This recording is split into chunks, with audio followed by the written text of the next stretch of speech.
महाराष्ट्र सरकार की नई आवास नीति 70,000 करोड़ रुपए में 35 लाख घरों का होगा निर्माण। जानिए किससे मिलेंगे।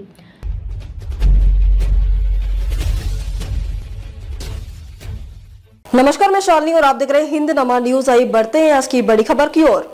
महाराष्ट्र की महायुति सरकार ने 2030 तक 35 लाख किफायती घरों के निर्माण का लक्ष्य निर्धारित करते हुए एक नई आवास नीति की घोषणा की है। इस महत्वाकांक्षी योजना में झोपड़पट्टी पुनर्विकास से लेकर पुनर्निर्माण तक की व्यापक रणनीति शामिल है। इसका मुख्य फोकस आर्थिक रूप से कमजोर वर्गों और कम आय वाले समूहों पर है। इस परियोजना में कुल 70,000 करोड़ रुपए का निवेश प्रस्तावित है। मुख्यमंत्री देवेंद्र फडणवीस ने गुरुवार को कैबिनेट बैठक के बाद पत्रकारों से बात करते हुए कहा कि ये नीति आम आदमी के लिए बनाई गई है और इसका मूल मंत्र है मेरा घर मेरा अधिकार। उन्होंने बताया कि ये नीति वरिष्ठ नागरिकों, महिलाओं, औद्योगिक श्रमिकों, विद्यार्थियों और निम्न आय वर्ग की प्राथमिकताओं को ध्यान में रखकर तैयार की गई है। महा आवास पोर्टल पर सभी योजनाएं होंगी उपलब्ध।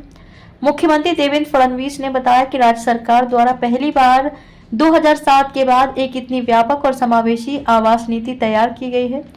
सभी योजनाएं और हितधारक अब एकल पोर्टल महा आवास के माध्यम से जुड़ेंगे। साथ ही सरकार की जमीनों को चिन्हित कर आवास के लिए उपलब्ध कराया जाएगा। उन्होंने ये भी कहा कि आधुनिक तकनीक के उपयोग से आवासीय योजनाओं में सतत विकास को भी प्राथमिकता दी जाएगी। मुख्यमंत्री फडणवीस ने यह भी स्पष्ट किया कि यह नीति केवल शहरी क्षेत्रों तक सीमित नहीं है, बल्कि ग्रामीण इलाकों की आवासीय आवश्यकताओं को भी समान रूप से महत्व देती है। वहीं इस नीति को क्रांतिकारी करार देते हुए उप मुख्यमंत्री और आवास मंत्री एकनाथ शिंदे ने कहा कि ये न केवल सस्ते घर मुहैया कराएगी, बल्कि राज्य की अर्थव्यवस्था को भी मजबूत बनाएगी।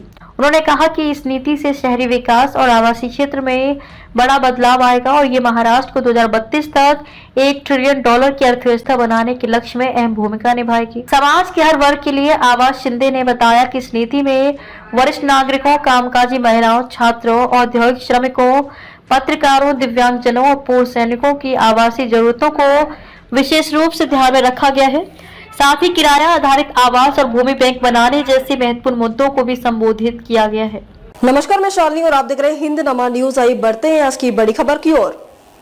अब तक के लिए बस इतना ही, फिर होगी आपसे मुलाकात। तब तक के लिए नमस्कार और देखते रहिए हिंद नमा न्यूज। ऐसे ही लेटेस्ट अपडेट पाने के लिए हमारे चैनल को सब्सक्राइब करें और तुरंत नोटिफिकेशन पाने के लिए बेल आइकन प्रेस करना ना भूलें।